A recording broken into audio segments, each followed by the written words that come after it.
Hey guys, welcome to Chapter 5, Topic 2. In this topic, we're going to talk all about virus structure.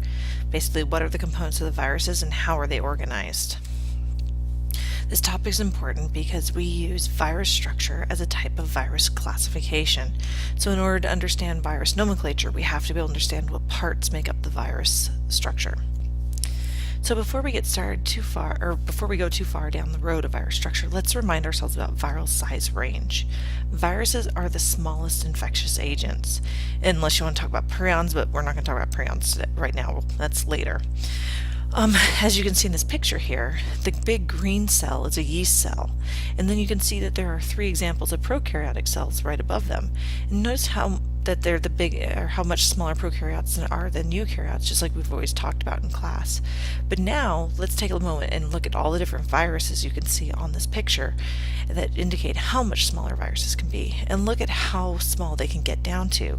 Yellow fever virus is 22 nanometers across, so it's really small. Also take a moment and check out the different shapes that they come in, because we're going to talk about those as well here in a little bit. So all viruses have at least 2 things in them. They all have a core that contains genetic information. This can either be DNA or RNA. They also always have a capsid, which is a protective protein coat. This protein coat comes in a variety of shapes, and we're going to talk about that here in just a second. So that's what everybody has. Some viruses then have envelopes, and then some viruses also have spikes that come out of them. And we most often see pictures of these nice spherical viruses with these spikes coming out, but that's just one representative of viruses. They come in a lot of different shapes and sizes. So here's our types of capsids. Remember, capsid is a protein coat that protects the genetic information. There are 2 types of capsids we need to focus on: helical capsids and icosahedral capsids. You can also see that on this image here that there's complex capsids, but we don't need to worry about that one right now. We're going to talk about bacteriophages in the next topic lecture. So let's focus on helical capsids and icosahedral capsids. Helical capsids are almost like a sheath that protects the DNA, and it kind of makes this tube-like structure, and you can see that here in the top image on the left-hand side.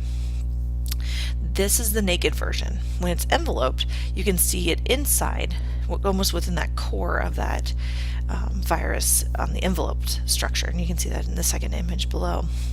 Icosahedral is a little bit more structured. It's got 20 sides to it, and so it's very geometrical, and you can see that in the bottom image here. That bottom image is a naked virus.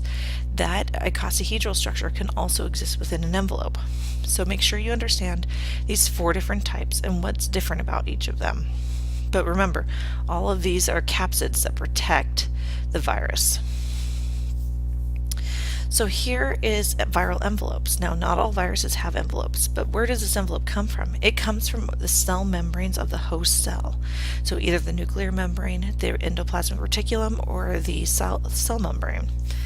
And so you'd think that their membranes must look a lot like ours then, but that's not the case. In fact, when they do this, they transform these membranes to be their own membranes. They switch out proteins, they change a lot of things around, so that it doesn't look anything like what it used to look like. Now, one important thing to remember about these membranes and these envelopes is that they're made of phospholipids, and we know that they're really pliable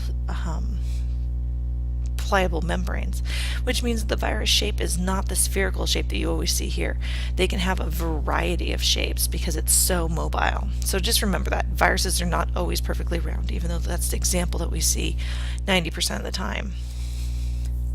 So as I mentioned earlier, viral nucleic acids come in 2 types, DNA and RNA.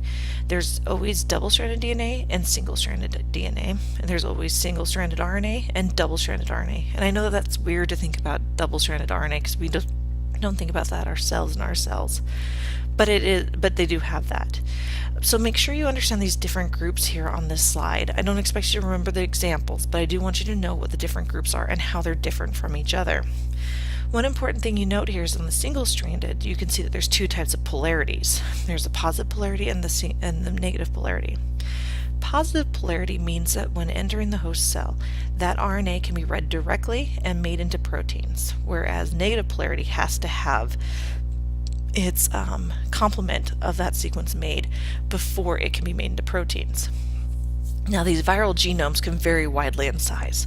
Viruses are expert packers. They only bring absolutely what they need to have. So, like for instance, hepatitis B only has 4 genes because it's a very simple virus, whereas the herpes virus is a lot more complicated, and so it has hundreds of genes. So it just depends on the virus and how much genetic information they need to bring with them, but they don't bring anything more than what they absolutely need. And the last thing, we didn't really mention this earlier in the slide for virus components because it's kind of rare, but some viruses bring enzymes with them to help get their DNA or the RNA read within the host cell. And you can see some examples here. One of the most common examples is the reverse transcriptase that's needed by retroviruses. These viruses actually bring this enzyme with them to the cells, and that helps them get their DNA read. But not all viruses do this. So it's important to be aware that it's just an occasional thing that some of these have. But beyond everything else, viruses only bring what they absolutely have to replicate. So you wouldn't see a cell or a virus that doesn't need reverse transcriptase carrying reverse transcriptase. It's just the bare basics. So this is the end of this topic lecture. So let's review what we have. All viruses have nucleic acids, either DNA or RNA, and either double-stranded or single-stranded. They all have capsids, which is a protein coat, and there's 2 main structures, icosahedral and helical. And then some of them have envelopes, which they derive from the host membranes, and some of them will have spikes that help them enter the host cell. And then lastly, some of them will also carry enzymes with them. So once again, please review the objectives and let me know if you have any questions.